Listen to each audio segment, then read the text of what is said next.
I'm the host of the show. Today we're pleased to have with us members of the Handicap Commission of Acton. I'm going to introduce them in a moment, and we're going to talk about issues of handicap, everything from parking to what the churches are doing or are not doing for people who are handicapped. I want to preface my remarks, though, by saying that as a rector of a parish in Acton, I have been through a transition, or rather I should say my parish has been through a transition from being a building totally inaccessible to handicapped people and now very accessible. Several years ago, those of you who are Acton residents may remember that Church of the Good Shepherd up on Newtown Road and Arlington Street suffered a devastating fire. And there was a lot of loss, and it was very sad. One of the blessings, however, is the fact that in rebuilding the parish hall, the office wing, and a great part of the main sanctuary of the church, we were able to have the opportunity to make the building totally accessible to handicapped people, including putting in parking facilities outside for handicap accessibility. We put in an elevator, a lift for 3 floors, whereas before people in wheelchairs, for example, couldn't get from one floor to the other and were confined only to one level of the building, which was unfortunate. We were able to put in a walkway to a graded walkway to the main entrance to the church, which is easily accessible from the parking lot.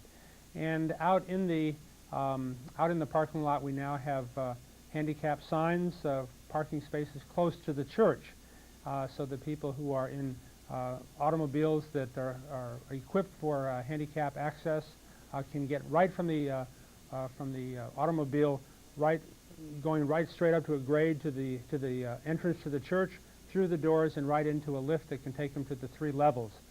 The bathrooms on all of the levels are handicap accessible, and so I feel we're in good shape. As a matter of fact, we're in such good shape that the Handicap Commission of Acton decided to have their meetings there, which makes me very pleased.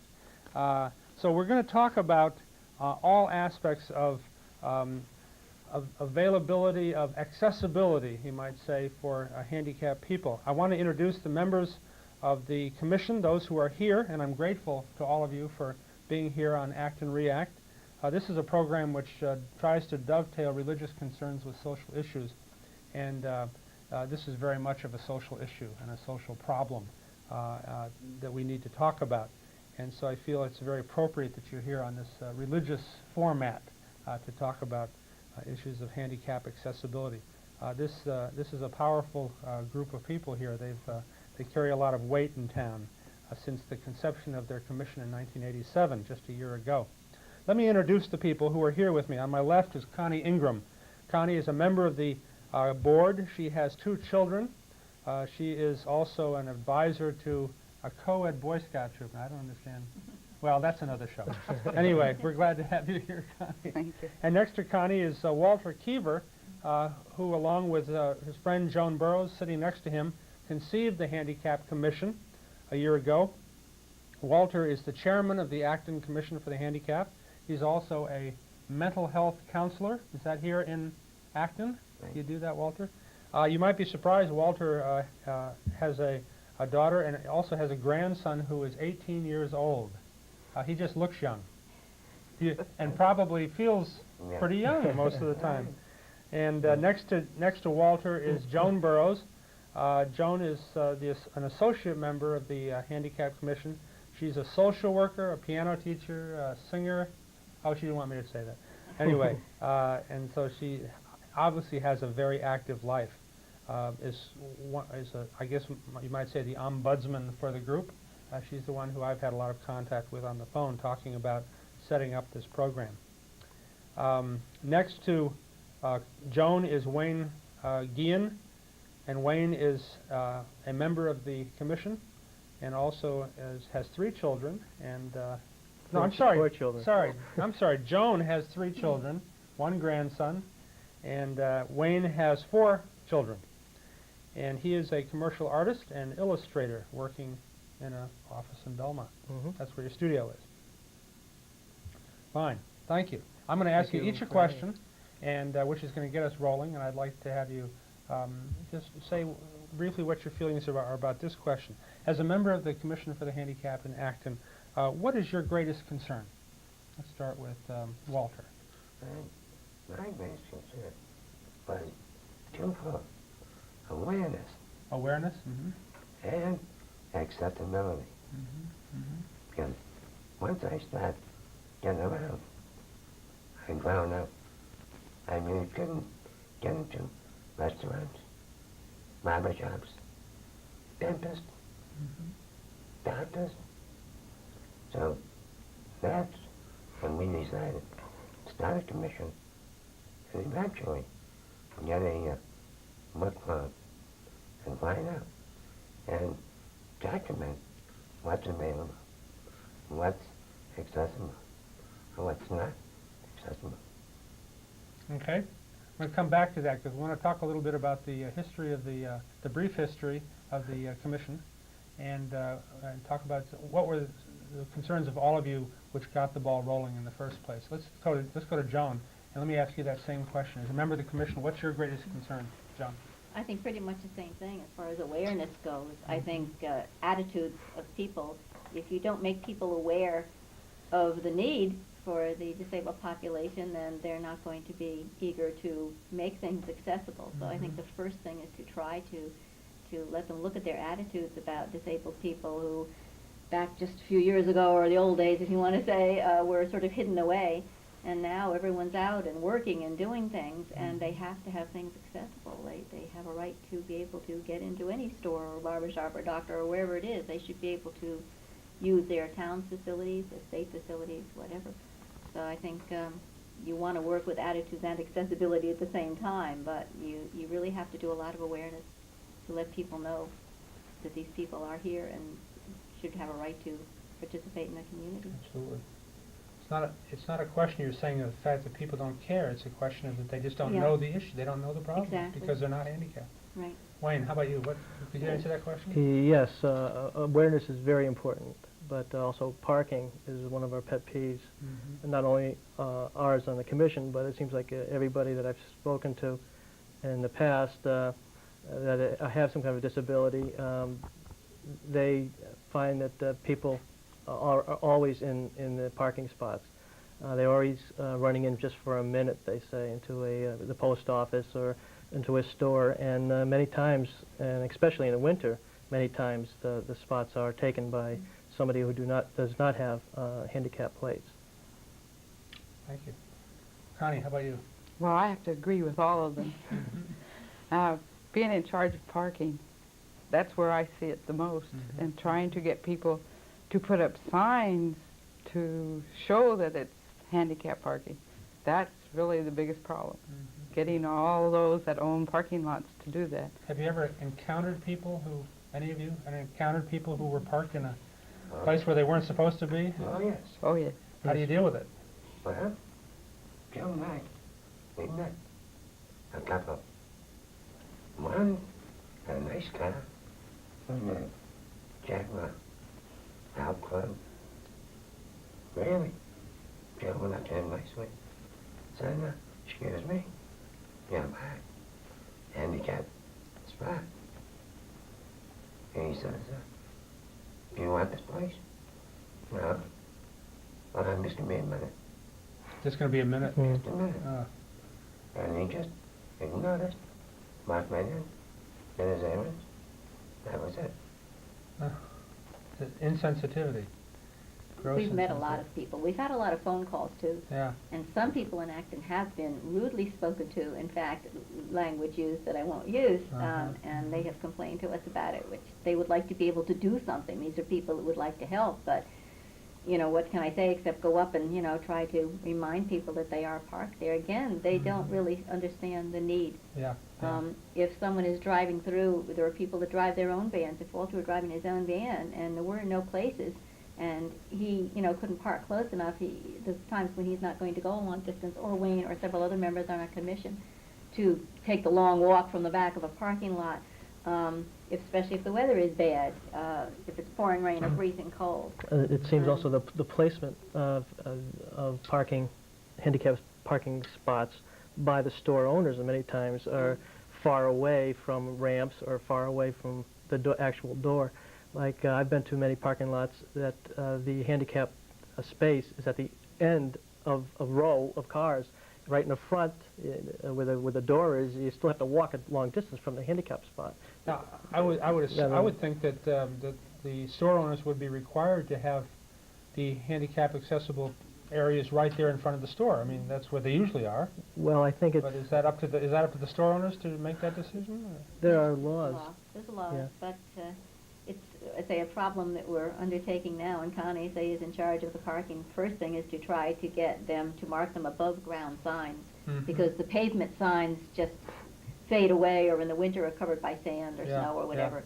The other thing is to have them placed as near to the entrance, the accessible entrance, if there is just one, as possible. There is a certain height for the sign, a certain width for the place. They're all state guidelines by the Architectural Access Board in Boston. But to, again, to make the store owners aware that they're there is what we are doing. We now have a copy of the letter we had to wait a while for from the Access Board. And now we will send out another letter to parking lot owners with this backup letter from the Access Board that gives us a little more clout that says you must do this. Let's talk about the inception of the commission and how it got started. Walter, this was your brainchild. You and Joan began this. What led up to it? Obviously, the inaccessibility led up to it, but what went into the developing of the commission? Started when was it, maybe 4. 1984. I was asked to serve on the 504 Grievance Committee.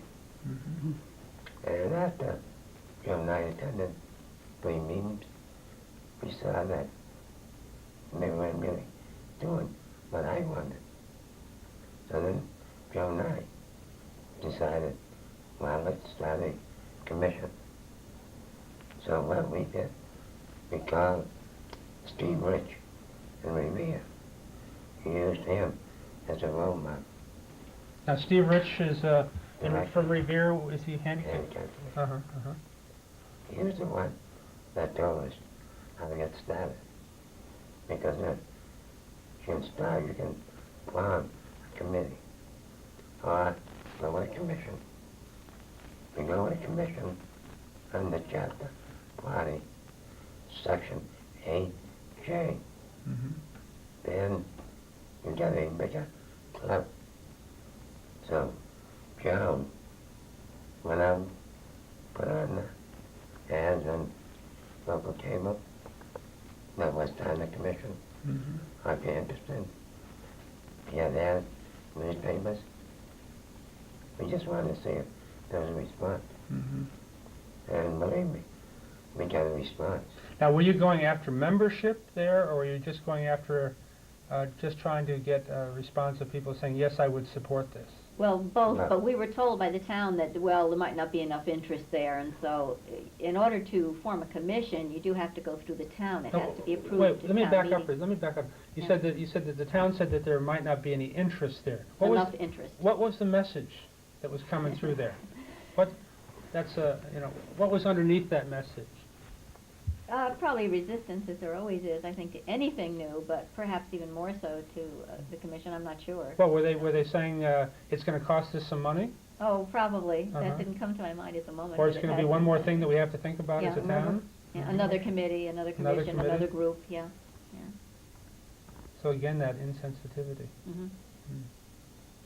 But finally, we got what, about 25? Yeah. We got quite a name. 25 In of fact, us. The town admitted that was the most they had ever received in calls to serve on any Wow. committee or Wow. commission in Okay. Acton. Really, really. So And these were people who were handicapped themselves? And they all were. I They believe. were all handicapped? no, Oh, none of them were handicapped. Most of them Yeah. were. somewhere. Yeah, most Yeah. of them were.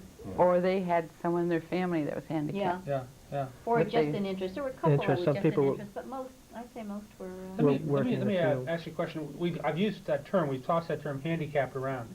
Is that a term that handicapped people prefer rather than ambulatory impaired or hearing impaired or something like that? Which, None. That's something we're discussing.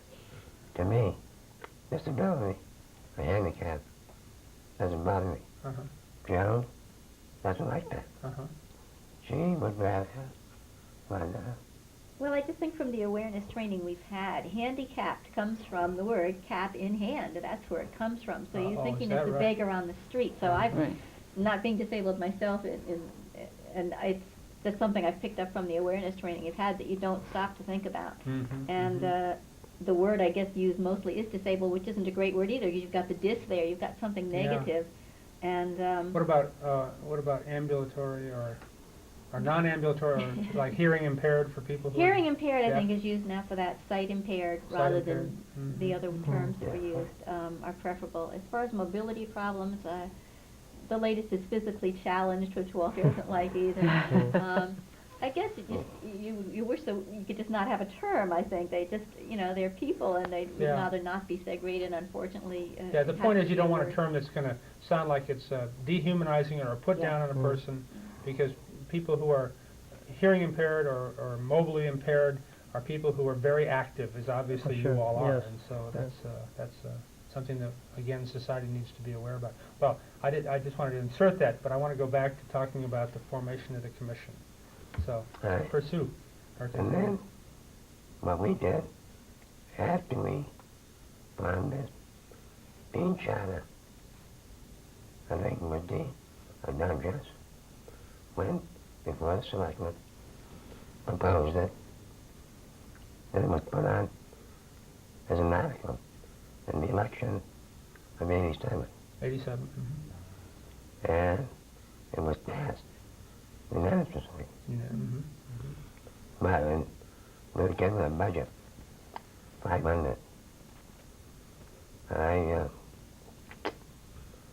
I should have gone myself and explained what we're going to do and what we needed. But with 500, that was our budget. So that's when we started September of '87. And then it was a slow process because you have to have one member from the town. And at first there was assistant town manager. And then she couldn't be on. Then we had to wait till what, January, Yes.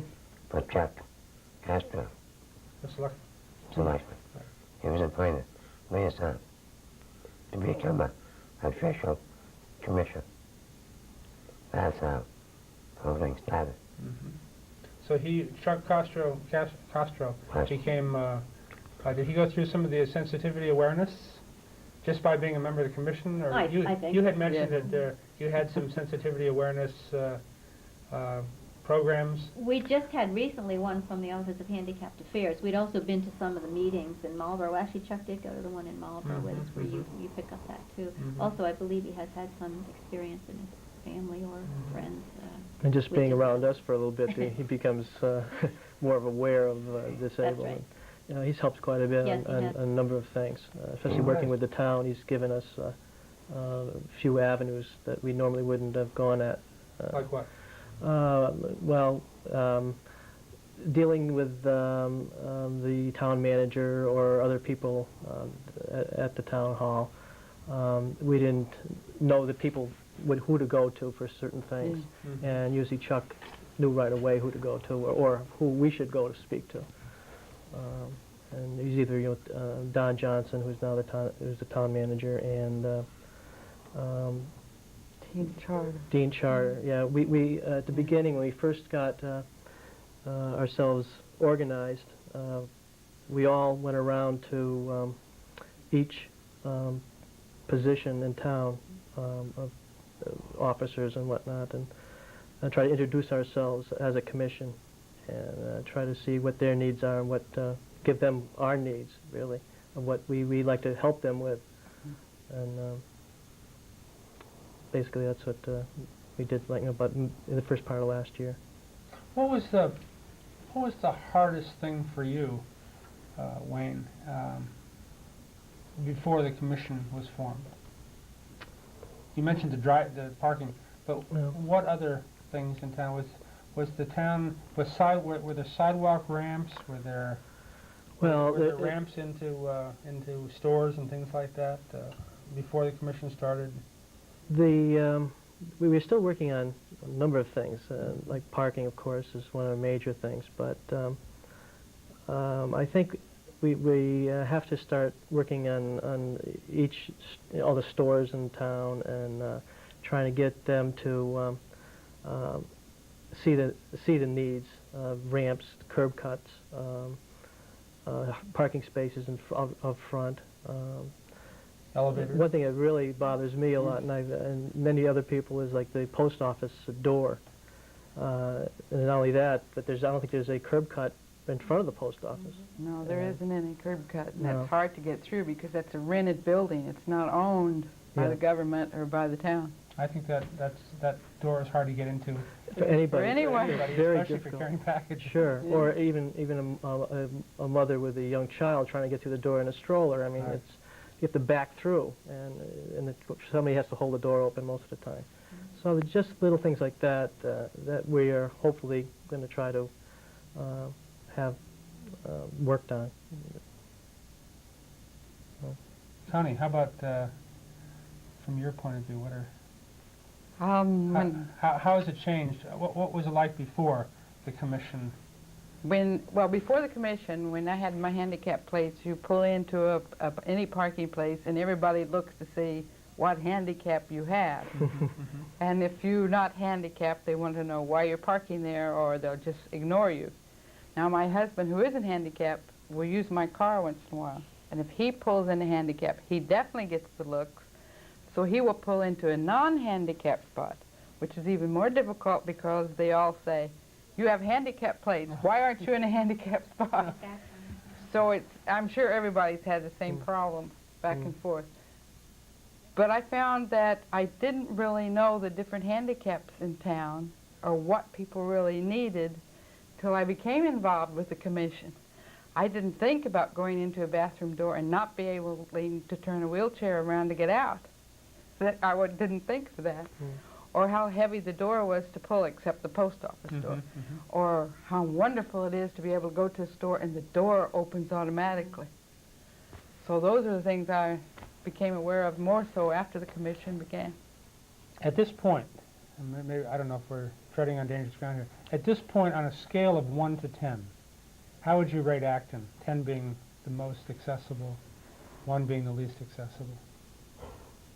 You're talking about buildings? I'm talking about buildings, Yeah. public buildings. Public Public buildings. Public Okay. That's a hard one. Well, the town hall, of course, is just finished. Excellent. The police department just got a ramp, last year? Now, but at the town hall, the big room, the town hall meeting room is on the 2nd floor. There's an elevator there. There is an elevator. They yes. put in an elevator. Yeah. You Okay. can now go back to, we've been to several meetings there since then. Mm-hmm. And we just had the dedication of the new town hall. Right, that's right, just happened, right? Walter was on the committee for that and made a speech, as a matter of fact. What about other buildings? Well, luckily more churches are available for public buildings. I would have to call it public because if Walter wanted to come to your church or to my church, he can get in. Uh-huh. That makes it accessible, and that's good. Mm. But there's so many others that he Mhm. couldn't get in. You might be able to get into a public restaurant, but you couldn't go to the restroom. Mm. Or The- somebody will have to open the door for you. So, Or they have no place to put you because there's no room at the counter for a wheelchair, or you're blocking the pathway Mhm. at a restaurant. So that's the library also that we've had some problems with. The library does have a ramp. Mhm. But yes, but as far as parking close to the place, No. there's none. No. And they had built a new sidewalk, or a sidewalk Right. that runs from the door all the way down to the parking lot in the back, or now which is now I guess the new front of the town hall. And it's a long walk, and it's also up in a grade, Grade, and there's no anything to hold on to, no railings of any sort while you're walking up that path. And the bathroom in The bathroom is still inaccessible. yes, They're working on they're that. working on that now. Yeah. Yeah. They're going to change that. Matter of fact, Dennis Hearn has been to our meetings, and he's on the board, I believe, trustees. Mhm. at the library, and he has showed us the new architect drawings, what they plan to do, which was very helpful. Good, good. When do you make it a point of going to every business, every store in the community in order to get your point across to people if there is not, in fact, accessibility? I don't think we've officially done that No. as a project. It's something to do. Yeah. We've been so busy, but certainly any time we're in any place, we mention it to them if there's a problem. Right, right. They're aware of it, but that's a project. It's a big, big, big project. It is. So, Yeah. Yeah, it would it's take a lot something of support we people definitely doing that. like, and we'd like to even get a booklet printed with like accessible Acton and list the places that are accessible. Well, now, is there a financial incentive for businesses to put in handicap accessibility? I mean, obviously it's going to cost them more money to put grades in and to cut sidewalk Yeah. curbs Mhm. and Right. things like put in There's, elevators, Definitely. stuff like that. Do they get a Yes. do they get a Tax break. tax break? Yes. Yes. Yeah. I see.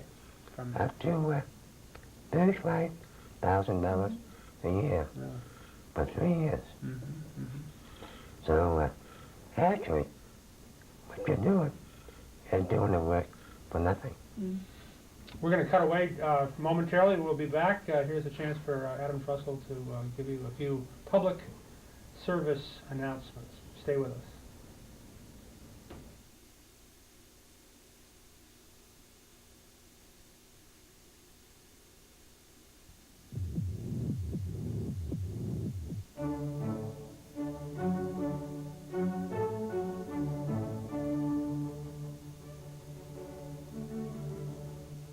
Exercise your mind. Exercise your mind. Exercise your mind. Exercise your mind.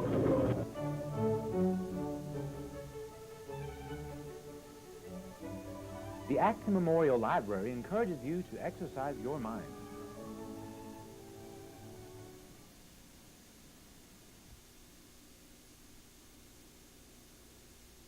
We're here at the studio, members of the Acton Commission for the Handicapped, talking about issues of accessibility, or non-accessibility in Acton.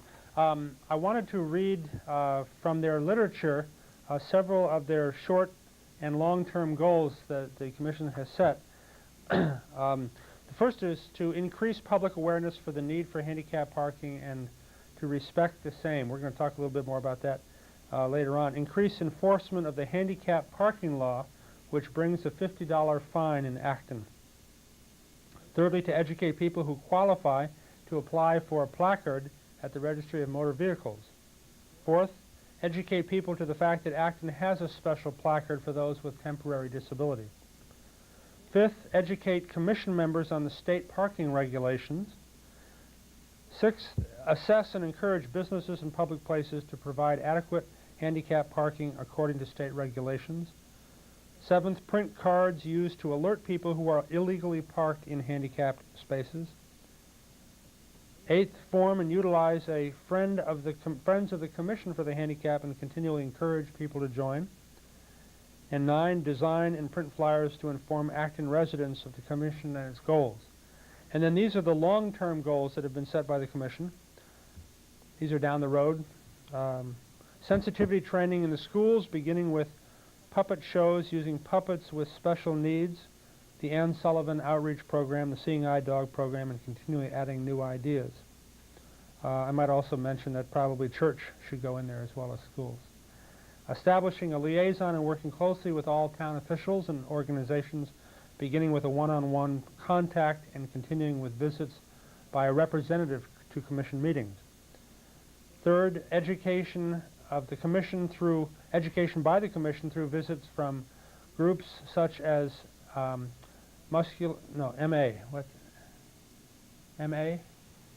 MS maybe it's a MS. misprint. Must be a misprint.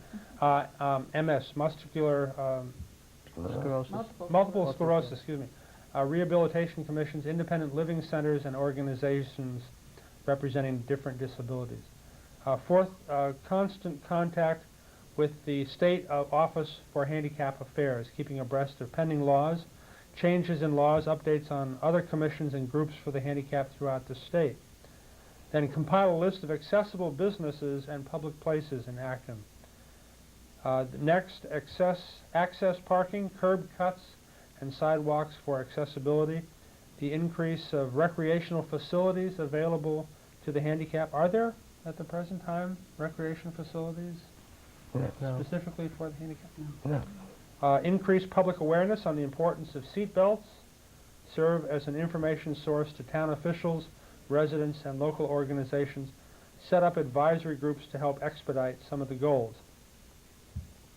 Let me ask you, of these short and long-term goals, what of these have not been realized or are still on the back burner? Let's go with Joan. You read them, it's mind-boggling just to read them all. Yeah. I'd say the short-term goals we're pretty caught up on. I think we've done everything there, or at least we're still working on everything there. Even the long-term goals, we have started on education. We've got educational programs going in the schools, and we've run some programs at the Discovery Museum. And we definitely would like to do something in the churches. In fact, a couple of people have contacted us, and the same kind of awareness things we're doing in the schools we would like to continue in Now, I church. understand there's a puppet show, like for children, Yes, that can be yes. used in church Yeah. school programs. Say a little bit Big about that. Puppets with Disabilities. It's a terrific program called Kids on the Block.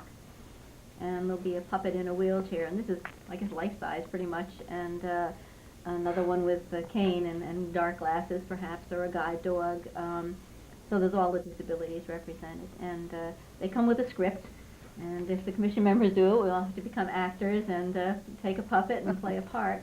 And after the script, after you finish your show, the audience is allowed to ask questions, and this is the best part for the children because they will ask this puppet a question that they might never ask a child or an adult, and then we would have to be responsible for answering that question. At the end of the program, we're going to put on the credits, we will give a name and address, phone number of where you can get information about this puppet show for the education, either in schools or daycare centers or churches.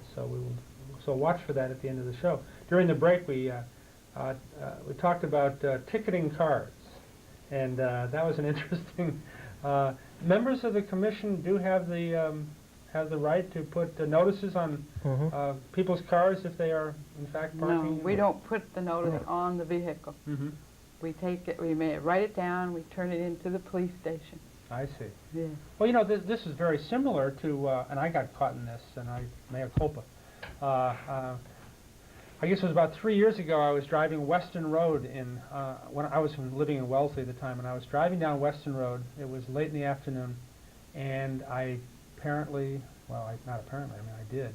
I zipped by a school bus, and coming the opposite way, and it didn't register to me that the sign was out and the red lights were on. I guess I had my mind on other things, and I got a ticket from the town of Weston a couple of days later saying that this is in fact what I had done. And it was hard to take, but at the same time it has made me very aware of the fact that to be on the lookout for school buses. And so something similar is That's what we really hope to happening here when you turn in the name, turn in the driver's license, or I mean the license plate of a car that is parked in handicap lanes. I've also found at least 1 or 2 drivers that should have handicap plates or the plaque card who didn't know how to apply for them. And rather than giving them a ticket, I would give them the information so they could find out how to get those. So they really needed them badly, and they were parked in handicapped or right near handicapped, and they really... A lot of people don't want to admit that they are handicapped. Well, Sure. now, what was the process of getting this right to quote ticket people by contacting the police station? How did that come about, Walter? Can Walter you? met with him. Right. The commission. We met first. We wanted to put reminders on tickets saying that you're illegally parked. Okay? Me officials, town officials, said, no, don't do that. They resisted at first. Right. So immediately, Dr. Chuck stepped in, we talked, and finally, they said, me and Chief Robinson. So he has a surprise for you.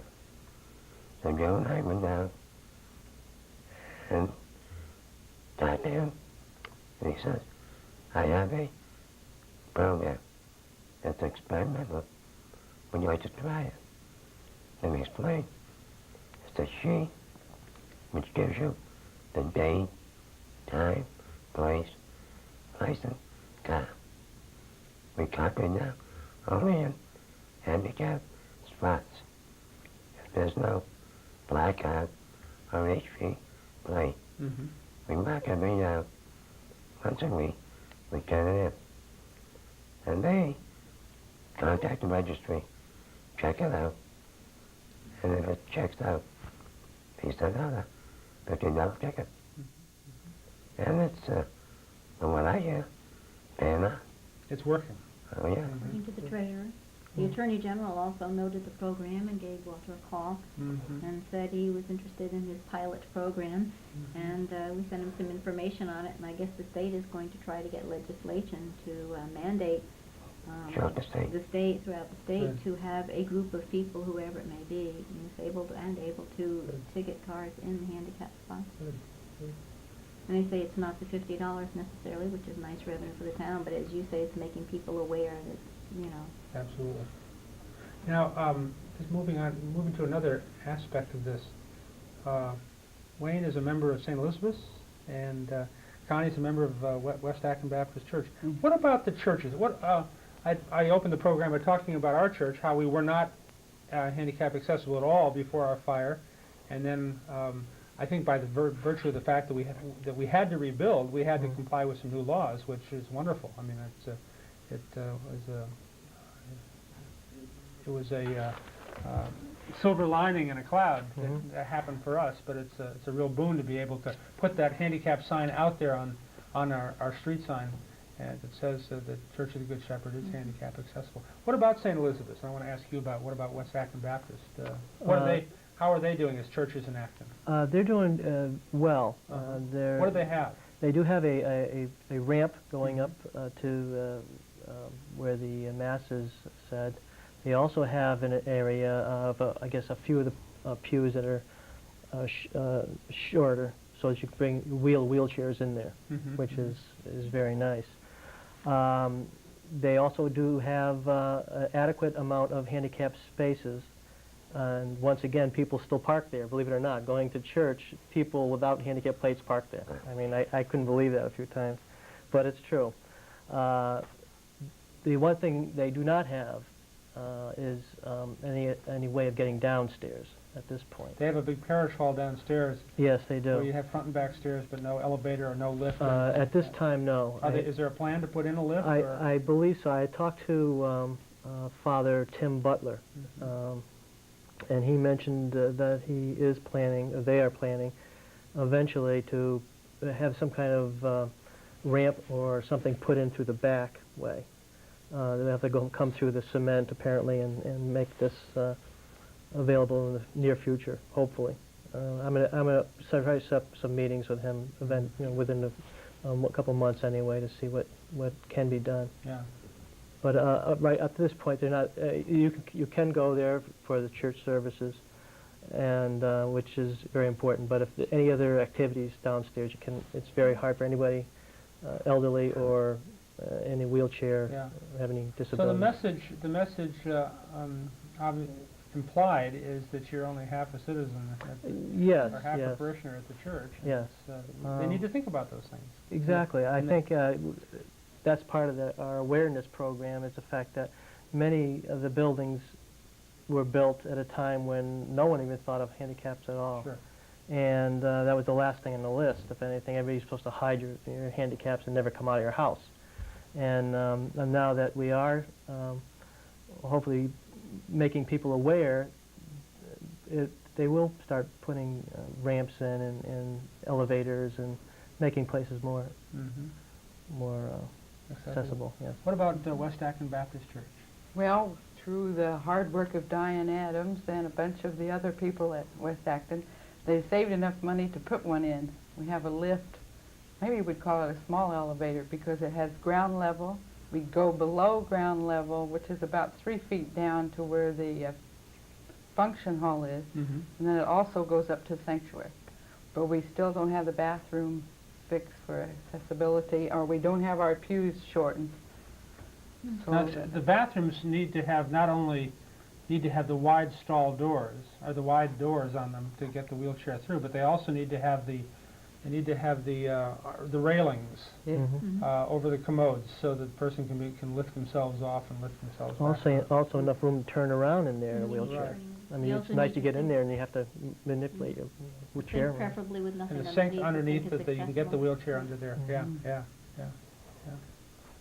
So, you don't have any understanding of the other churches in town? Have you been to any of the other churches? No, I don't. We talked about trying to make a contact with the whole group. It's hard. It's again contacting every church one-on-one is very difficult. We'd like to meet maybe with a representative if there is one of all the churches and try to work with them definitely. Well, it's something we can certainly set up through the clergy Okay. association. I have a bugaboo ever since the fire about. I think they get tired of hearing me talking about putting in the smoke detectors that are hooked up to the fire station, and because that was quite a night. And now we have sprinkler systems in. Any new buildings in Acton now have to have those. Any public buildings have to have those facilities in them. Say some more things about education in the churches. What would you like to see the churches become more concerned about? I guess the first thing is getting there. The one problem is transportation for some people. We have a great van service during the week, but we've had some calls about people that say that's fine, but we can't go out to dinner in the evening because the van is, I guess, 9 to 5 or... No, they can't get to maybe church maybe in the morning. 5, but anyways, evenings and weekends, there is no van service for them. The next thing would be, of course, making them accessible so they can get in the church of their choice. And again, running the educational program, starting with the children. We like to work with the children. Walter works with the children a lot. This raises an interesting question. At the present time, we have one person in our parish who's in a wheelchair, who parishioners bring to church on a regular basis. But what I hear you saying is that there are a lot of people out in the Acton community who might very well go to church, but who don't take the initiative to call up somebody at the church of their choice because they don't want to bother them? Yeah, they don't want that. They don't want that. They want to be independent. They try not to be dependent, but certainly I think if someone made the offer, that they might... But my question is, are you aware of people who would be going to church on a regular basis if there was better handicap accessibility in the church of their choice? No, we're not aware of who they are or where they are. We have not, can't give you names. I guess what I'm saying is there are a lot of people. Are there a lot of people there at home who are not speaking out or coming to the commission and saying this is what we would like to do? From experience, we know that. From my experience as a social worker, I know that definitely with the elderly as well as the disabled, that they definitely are there and they definitely do want services, and they're getting so many. Sometimes they don't want to ask for that extra service, like going to church or something that maybe isn't. They have to get to the doctor, but maybe they won't ask for something that they really would like. And my concern is I think the churches are just as important. Yeah. In terms of people's spiritual life and spiritual growth. And they need the support. To have that. The friends and the social ability, everything. Well, we're hoping to get a survey out to the town. We're working Keeping on our that. fingers crossed to get that out. They won't have to put their names or anything on it unless they want to, but to get an idea of what is the problem out there. Right. If there's any way we can help, or we could find people to help the people out there. That's what we're here for, is to help. And if we can't help, then there's no need to have a commission. Right, Exactly. right. Yeah, And therefore, we can get them into the church and churches, or get them to the synagogues, or get them to dinner, and a nice social hour type thing. The recreation, as you said, too, Or social, anything. At this point in time, are the politics in Acton now amenable to issues of handicapped people? What would you say, Walter? I'll put you on the spot. That's okay. We just had a one-on-one meeting with the Board of Selectmen last 2 weeks ago. 2 weeks, yes. And really, the board really seemed interested. They're definitely willing to help us. But there's one of the things the commission was worried about money.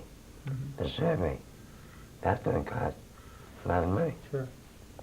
And we were assured by the chairman, just a question, bring it to us, we'll print it, mail it out. That's a big That step. took a big load off our Oh, minds. We sure, were really sure. concerned about it. Is your budget increased from $500? No. No. Still $500? Seems like a token. Yeah. Yeah, that's what it is, yeah. But maybe as awareness happens, it'll pick up. Joan gave me an article from a magazine called Paraplegia News, which I wanted to share with you, at least part of it, particularly as we're a church-related show, a religious-related show. It's called Power. Individual dignity and worth are stressed at the first Congress on the Church and the Disabled. And here's a little bit of the article. Although there are over 35 million people in the United States with significant disabilities, only 5% of the country's churches have a ministry or outreach program for parishioners with disabilities. Joni Eareckson Tada, a well-known artist and lecturer who devotes much of her life to bringing hope and encouragement to thousands of people worldwide through her ministry, decided to try to change this fact. Injured in a diving accident in 1967 that resulted in paralysis from the shoulders down, Tada felt her life no longer had value. After 2-year rehabilitation during which she learned to draw with a pencil held between her teeth, she found a new meaning in her life. By the way, I've seen some of her artwork. It's very impressive as she sits and basically draws on poster board like this with ink and also with brushes. She now believes that all life is a gift that has dignity and worth. Through her books and radio programs and the ministry of her nonprofit religious organization, Tada speaks out for individuals who cannot speak for themselves. She says that she would like to see society view each individual, disabled and able-bodied person alike as persons with value, and she believes that the church should be leading the way with affirmative action, welcoming people with disabilities into the life of the congregation and giving them an opportunity to serve. Why do families of disabled people need the church, she asks? Because they are under severe stress due to fatigue of illness, economic strain, social isolation, lack of information, or lack of respite care. 4 out of every 5 families containing a handicapped member experience a divorce. Yet where is the church in all this?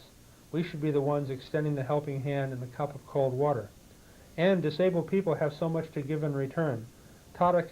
She continues, they yearn to share their gifts and talents and abilities with the able-bodied members of their congregation, and church members can really benefit from the full participation in church life of all members, whether disabled or otherwise.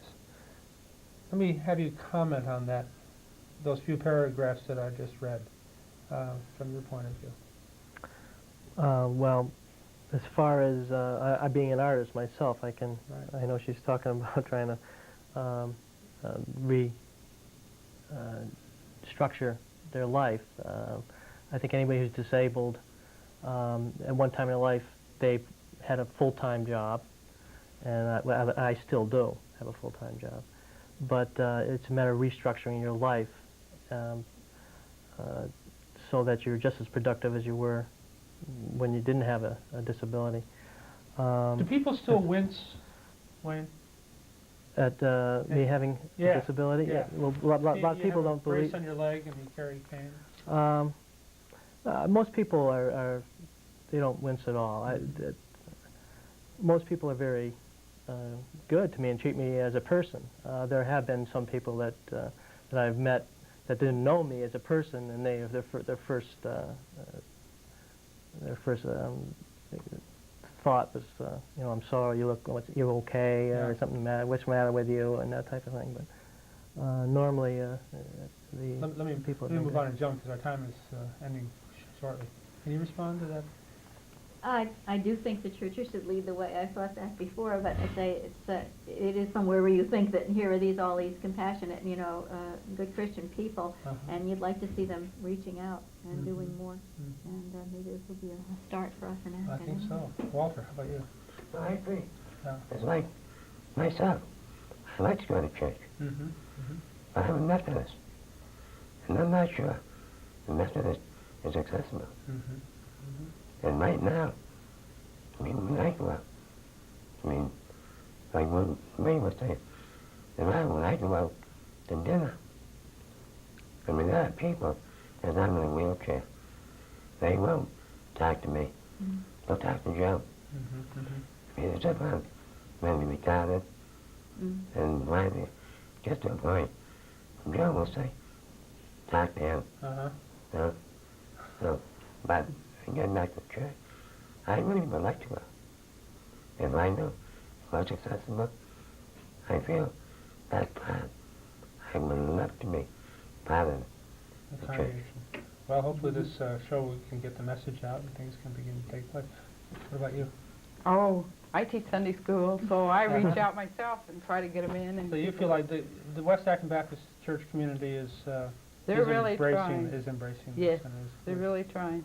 We have, my husband teaches a handicap group with Bob Washburn, and they're great people. great. We enjoy them very much. Okay. Any last words? We're going to wind up. Anything we haven't covered that you wanted to say, Walter, John, Wayne? I guess that people should see people as people and don't see the disability. Don't look at the cane. Don't look at the wheelchair. Don't look at the brace. This is one part of the person, one small part, just like any other part of any person, and it is not the main thing. They're still more alike than different from everybody else. Absolutely. Okay, names, telephones, and numbers for people who want to find out more information about the commission. We go to Canada, myself, which is 263-0843. 263-0843.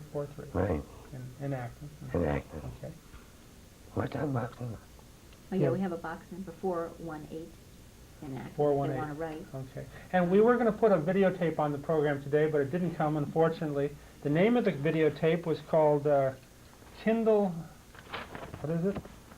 I had it written down here somewhere. Do you remember the name of it off the top of your head, Joan? It was an awareness film, and I don't have to. There were a couple they might have sent. Where can, if people want to get a videotape or a speaker or what have you, where would they contact you about a They videotape? could, Is there an organization? Mass Rehab in Boston, Rehabilitation Organization, has tapes to loan. Massachusetts Rehabilitation Library. And the library should. and should the be Acton able to Public get you Library. some. Yeah, they have Mass some. Library. Yeah. Thank you. I've been talking with Connie Ingram, Walter Keever, Joan Burrows, Wayne Guillen of the Acton Commission for the Handicapped. Many issues have been raised here that we all need to be taken, seriously, and especially the churches, as this show is a show that tries to dovetail religious concerns and social concerns together. So that we hope that you have benefited from this as you watched, and again at the end of the show we'll have the number on the videotape that you can see, and if you are interested, please write and have any one of these fine people come to your church or to your organization. They are good folks who have a lot to talk about and a lot to share to make us more aware. I'm Bill Hughes for Acton React. Thank you for joining us.